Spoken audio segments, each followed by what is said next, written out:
안녕하세요. 랜디입니다. 선진국에서는 WPS라는 개념이 있습니다. WPS는 은퇴자가 시장 환경이 막 변화할 때 그 변화에 좌우돼서 성급하게 의사결정을 하지 않도록 어떤 지침에 따라서 인출 계획을 실행할 수 있도록 도와주는 개념입니다. 이게 우리나라에서는 아직 잘 알려져 있지는 않지만 고령화가 진전되고 연금 제도가 발달한 미국과 영국 같은 나라에서는 WPS가 자산관리 서비스에 적극적으로 활용되고 있고 또 은퇴자가 직접 작성해보기를 권장하고 있습니다. 가계부 적어보듯이 한번 해보면 인출계획서가 되겠죠.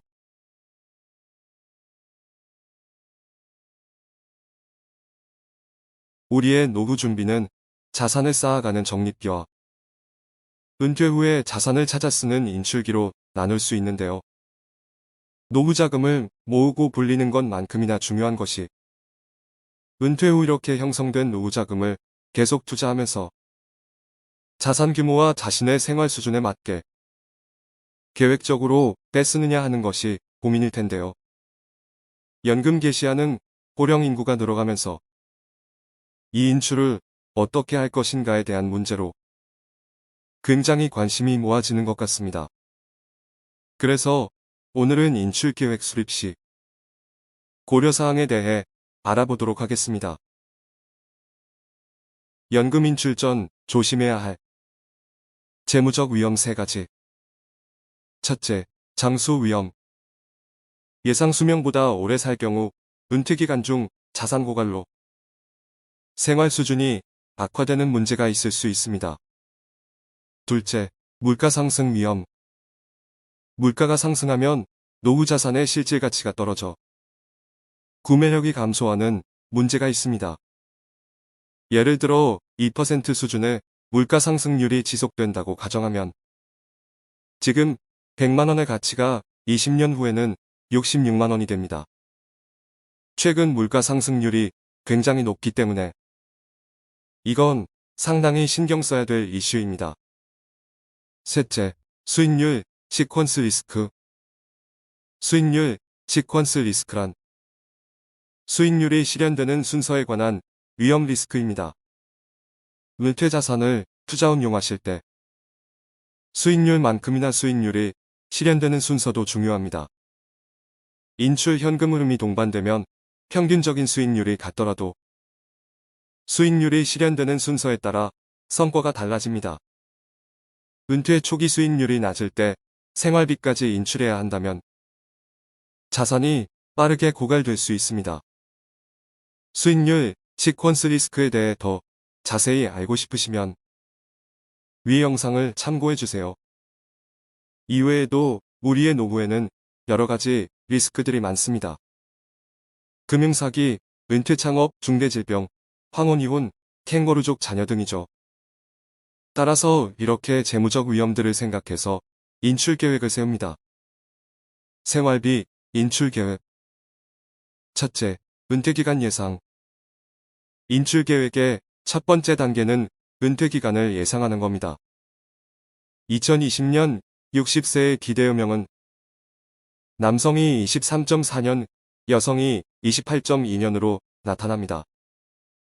여성이 한 5년 정도 더 깁니다.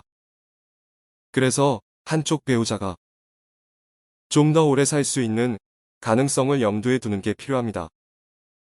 또한 기대요명 중에 건강기간과 유병기간을 구분해서 수치로 알려주고 있습니다. 60세가 기대요명 중에 건강한 상태로 지내는 기간은 남성과 여성 모두 12년 정도로 나타납니다. 나머지는 질병이나 사고 때문에 아픈 상태로 지낸다고 합니다. 대략적으로 남녀 모두 72세 정도를 기점으로 해서 그 이후는 의료비 지출이 많이 늘어납니다. 이 기대요명은 평균만을 보여주기 때문에 생존 확률이라는 것을 같이 참고해야 합니다. 생존 확률이란 특정 연령의 사람이 이후의 특정 연령까지 살아남을 확률을 뜻합니다. 예를 들어 60세 같은 경우 남성 100명이 있다면 그중 24명은 90세까지도 생존해서 적지 않은 확률로 은퇴 기간이 30년까지도 길어질 수 있습니다. 둘째, 재무 목표 설정. 경제적 측면에서 어떤 삶을 살고 싶은지 구체적으로 설정을 해주면 인출 전략의 효과를 높일 수 있습니다. 재무 목표는 포엘이라는 4가지로 구분을 할 수 있습니다. 라이프 스타일. 원하는 생활 수준을 위해 구매력을 유지해야 함. 장수. 장수 가능성에 대비해 자산이 고갈되지 않도록 해야 함. 유산. 사망 시 자산을 남기기 위해 은퇴자산 가치를 유지, 관리해야 함. 유동성. 예상치 못한 지출에 대비하기 위해 비상자금을 보유해야 함.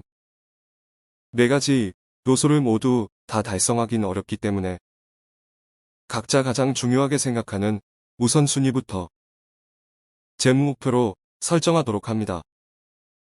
셋째, 지출 계획 수립. 은퇴 기간 중에 소요될 생활비를 파악 후 부족한 현금을 은퇴자산에서 얼마나 인출할지 계획하는 과정입니다.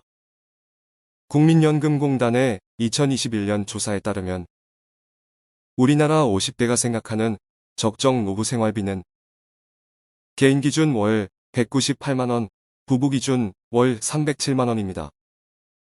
통계 수치를 기반으로 한 가지 시나리오를 제시해봤습니다.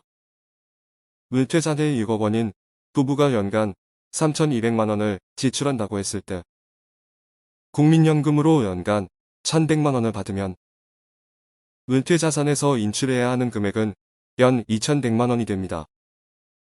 6억 원의 은퇴자산과 비교를 해보면 초기 인출률은 3.5% 정도가 되는 것이죠. 과거 연구 자료에 따르면 초기 은퇴자산에서 인출하는 비율을 말하는 이 인출률은 통상적으로 3에서 4% 정도가 적당하다고 합니다. 넷째, 구매력 유지 방안 수립. 물가가 상승할 때도 동일한 지출 수준을 유지하고 싶으면 물가 상승률에 맞춰서 자신의 인출액을 인상해야 할 필요도 있습니다. 구매력 유지 방안은 바로 그 계획을 세우는 단계를 말하는 겁니다. 앞선 지출 시나리오에서도 좀 유연하게 생각할 필요가 있습니다. 예를 들어 연간 총 지출이 3,200만원이라고 했을 때 나중에 물가 상승이 있었다면 실제로는 1,200만원이 아니라 그보다 더 많은 돈이 필요할 수도 있겠죠. 그렇게 되면 실제적으로 인출률은 이보다 더 커질 수 있습니다. 그렇기 때문에 향후 구매력 유지 방안을 위해서 초기 인출률은 낮게 설정해야 물가 상승 시 인상했을 때도 은퇴 자산이 고갈되지 않도록 할 수 있는 것입니다. 그런데 최근 물가가 비정상적으로 많이 올랐죠. 그렇게 되면 이렇게 물가가 너무 많이 오를 때 계속해서 인플레이션에 따라서 인출액 조정을 한다면 은퇴 자산이 조기 소진될 확률이 커집니다. 은퇴 자산의 가치가 크게 하락했거나 아니면 나이가 들어 지출 수준이 떨어져 굳이 인상을 하지 않아도 될 때, 이럴 때는 인플레이션 조정을 하지 않음으로써 은퇴 자산을 약간은 지킬 수 있는 유연한 전략도 좋습니다. 마지막으로 인출 계획서를 7가지 체크리스트로 요약해 보겠습니다. 첫째, 본인의 은퇴 자산 규모는 얼마인가? 둘째, 현재의 기대요명과 건강 상태를 고려했을 때 예상되는 은퇴 기간은 몇 년인가? 셋째, 우선적인 재무 목표는 무엇인가? 넷째, 지출과 연금 수령액을 고려했을 때 은퇴 자산을 얼만큼 인출할 것인가? 다섯째, 구매력을 어느 정도로 유지할 것인가? 여섯째, 투자 자산을 어떻게 배분할 것인가? 일곱째, 인출 계획을 몇 년마다 재점검할 것인가? 평생 알뜰하게 모아온 노후 자산을 이렇게 7가지를 염두에 두시고 여러분의 인출 계획을 세워보시기 바랍니다. 이 영상이 마음에 드셨다면 구독, 좋아요, 알림 설정 부탁드립니다.